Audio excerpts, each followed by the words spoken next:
इस चैप्टर में जो हम कर रहे हैं कि जो डिफरेंट हमारी कंट्रीज़ हैं, इंडिया की जो वेरियस नेबर कंट्रीज़ हैं, उन वेरियस नेबर कंट्रीज़ में से 2 कंट्रीज़ को चूज़ किया गया, चाइना एंड पाकिस्तान। ये जो 2 कंट्रीज़ को चूज़ किया उसका रीज़न ये रहा कि they are on the similar pattern, their development path more or less on the same pattern, is therefore we are comparing India with China and Pakistan, and specifically India and Pakistan का तो independence day भी वो share, मतलब एक ही दिन है, basically share ही करते, लेकिन हाँ पॉलिटिकल इंटरफेरेंस से वो अलग अलग दिन हो गया कि we don't want to celebrate our big day on the same day, क्योंकि नफरत इतनी थी कि नहीं हमारा बिग डे एक सेम डे नहीं होगा, तो उन्होंने अलग अलग कर लिया पॉलिटिकल रीज़न से। बट इसी तरह से इस चैप्टर को स्टार्ट करने से पहले हमें ये समझना भी ज़रूरी है कि रीजनल ग्रुप्स क्यों फॉर्म होते हैं। तो regional groups are form on the basis of language, culture, geographical area, commodity, availability of resources, economic activities and developmental strategies.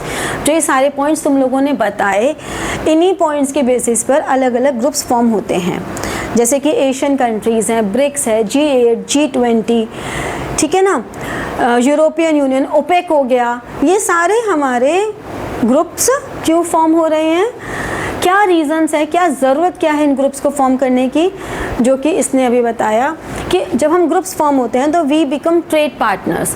तो क्या होता है, जैसे कि G20 है तो उसमें जो भी 20 कंट्रीज़ हैं, अब तो 21 हो गया, G20+1 हो गया है, तो जितनी भी कंट्रीज़ हैं वो आपस में जब ट्रेड करेंगे तो there will be less trade negotiations as compare to outside countries.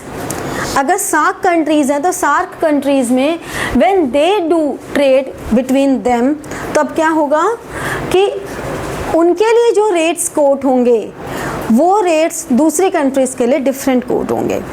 तो वहाँ पर ट्रेडिंग पार्टनर्स को सब्सिडीज़ देना, अवेलेबिलिटी ऑफ गुड्स देना, प्रेफरेंस देना, ये सब कल्चरल एक्सचेंज प्रोग्राम्स, इवन जो आपके यूथ्स एक दूसरी कंट्रीज़ में जाते हैं कल्चर एक्सचेंज करने के लिए, एजुकेशन लेने के लिए, इन्वेस्टमेंट्स के लिए, फॉर ऑल द पर्पसेस ये regional groups provide base to them, ठीक है। That's why regional groups are formed. और कोई रीज़न रीजनल ग्रुप्स के फ्रेम होने का?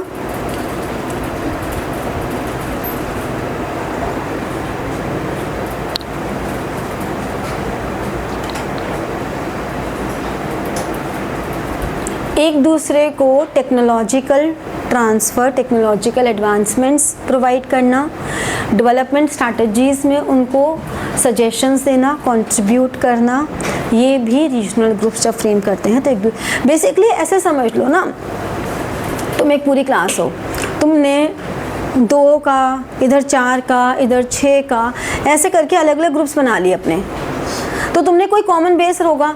कभी भी तुम्हारे जो स्टडी ग्रुप्स बनते हैं तो उन स्टडी ग्रुप्स में ऐसा तो नहीं होता कि नॉर्मली हमारे जो सेम मार्क्स वाले बच्चे होते हैं वो एक साथ ग्रुप बनाते हैं। दिस इज़ ऑलवेज एडवाइजेबल, ठीक है, जिससे कि सब अपनी एनर्जी एक दूसरे को ट्रांसफ़र कर सकें, एक दूसरे को के लिए कंपैटिबल हो। तो आपने क्यों बनाए ऐसे ग्रुप्स? आप क्यों दोस्ती करते हो, एक दूसरे दोस्ती क्यों करते हो? अगर आपके विचार आपस में मिल रहे हैं तभी तो आप दोस्ती कर रहे हो। आपको उससे बात करके खुशी हो रही है, देखो इसे उनको इतनी खुशी होती है बात करके एक दूसरे से, ऐसे थ्रिल सा आ जाता है। तो वही तो रीजनल ग्रुप्स भी हैं कि एक थ्रिल सा आ जाता है, एक दूसरे के साथ वो काम करना चाहते हैं, एक दूसरे को ऊपर उठाना चाहते हैं अपने साथ साथ, एक दूसरे के साथ टेक्नोलॉजिकल शेयरिंग करना चाहते हैं, एडवांसमेंट देना चाहते हैं, नॉलेज शेयर करना चाहते हैं, पूरी इकोनॉमी की अपब्रिंगिंग में हेल्प करना चाहते हैं। तो यही सब तो रीजंस हैं, ठीक है। तो that's why regional groups are formed. तो इंडिया, चाइना, पाकिस्तान में हमारे तीनों के डेवलपमेंट भी एक साथ थी और दोनों के चैलेंजेस थे ना, वो भी एक सेम चैलेंजेस रहे हैं। That's why we discussed about these 3 countries. तो अब नेक्स्ट क्लास में हम लोग एक एक कंट्री के बारे में करेंगे और फिर इस चैप्टर को कंटिन्यू करेंगे। आप लोग इस चैप्टर को एक रीडिंग लेकर आएंगे जिससे कि आपको पढ़ने में अच्छा लगे, ठीक है। तो like, share and press the bell button for getting your notifications and comment, ठीक है। Thank you.